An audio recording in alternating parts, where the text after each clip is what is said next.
မ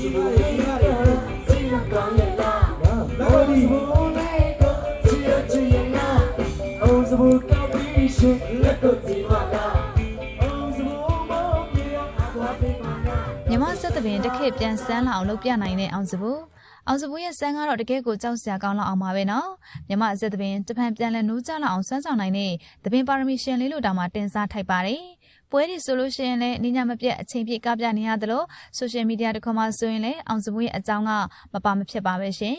အောင်စဘူးကိုအားပေးနေကြတဲ့ပရိသတ်တွေကတော့အောင်စဘူးပွဲရှိရာမြို့တွေနေရာတွေအထိကိုတကူတကတွားရောက်ပြီးတော့အားပေးတတ်ကြတဲ့အထိပါ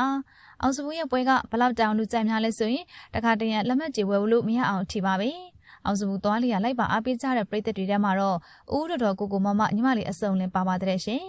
အောင်စဘူးရဲ့ဆန်းကဒီလောက်ကိုကြောက်စရာကောင်းလောက်အောင်မြင်မှုရရှိနေပါတယ်မြန်မာစက်တပင်ပညာကိုအားပေးတဲ့ပရိသတ်တွေရဲ့အင်အားစွာကလည်းတကယ်ကိုများပြားလာပါတယ်။အောင်စဘူးရဲ့တညကိုဇက်ကခါကတော့300ချီရတယ်လို့စုချင်းငွေတွေကလည်းရာနဲ့ချီအောင်ရရှိနေတာဖြစ်ပါတယ်။ဒါကြောင့်အောင်စဘူးရဲ့တညဝင်ငွေက3000ချီရရှိနေတဲ့အထိပါပဲ။ဒါကနာမည်ကြီးထိတ်တန်းမြန်မာအနုပညာရှင်တွေထက်ပိုပြီးတော့ဝင်ငွေရရှိနေတဲ့သဘောပါပဲ။ထိတ်တန်းအနုပညာရှင်တွေတောင်ရုပ်ရှင်ကားတကားရိုက်မယ်ဆိုရင်3000ဝန်းကျင်ကရရှိတယ်ဆိုပေမဲ့အဲ့ဒီရုပ်ရှင်ကားတကားရိုက်ဖို့အတွက်က1လဝန်းကျင်ကြာမြင့်တာဖြစ်ပါတယ်။ထိတ်တန်းမင်းသားတွေရဲ့1လဝင်ငွေကိုဇမင်းသားလေးအောင်စဘူးကတော့တညရဲနဲ့ရှောက်ဖွေနိုင်တာဖြစ်ပါတယ်။ဒီလိုအောင်မြင်မှုတွေနဲ့အကျိုးအောင်စဘူးကသွေးတိုးစမ်းထိုးနှက်မှုတွေကိုလည်းခံခဲ့ရပါတယ်။ဒါပေမဲ့ဘလို့ဝေဖန်တိုက်ခတ်မှုတွေပဲလာ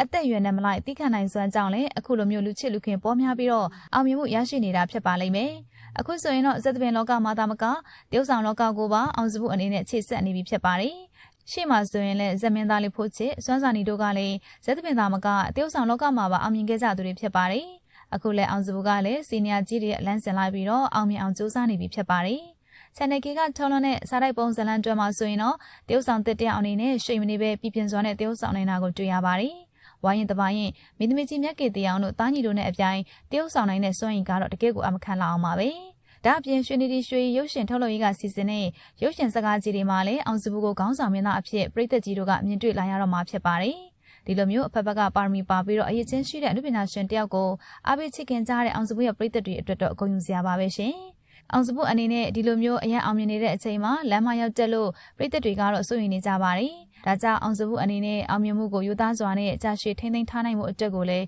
စုံမပြောပြနေကြပါတယ်။အောင်စဘူးကမိဘပေါ်မှာကျေးဇူးတည်တတ်တယ်လို့မိဘကျေးဇူးပြန်ဆက်နေတဲ့တားလိမ္မာလေးဖြစ်တာကြောင့်လမ်းမတော့မရောက်နိုင်ပါဘူးရှင်။လက်ရှိမှာတော့မိဘနဲ့ပြည်သက်အတွက်သာခေါင်းထဲရှိတဲ့အောင်စဘူးကချစ်သူကြီးစားတောင်မှပဲမရှိသေးဘူးလို့သိရပါတယ်။မီဒီယာတချို့မှာပြန့်နှံ့နေတယ်လို့အောင်စဘူးမှာချစ်သူကြီးစားမရှိသေးဘူးဆိုပြီးတော့လေအောင်စဘူးကိုယ်တိုင်ကပဲဝန်ခံသွားခဲ့ပါတယ်။အခုပြည်သက်တို့ထဲမှာရောဒီလိုအသက်ငယ်ငယ်ရွယ်နဲ့အောင်မြင်နေတဲ့ဇမင်းသားလေးအောင်စဘူးရဲ့ပါရမီဖြစ်ချင်ကြတဲ့သူတွေရှိပါသလားရှင်။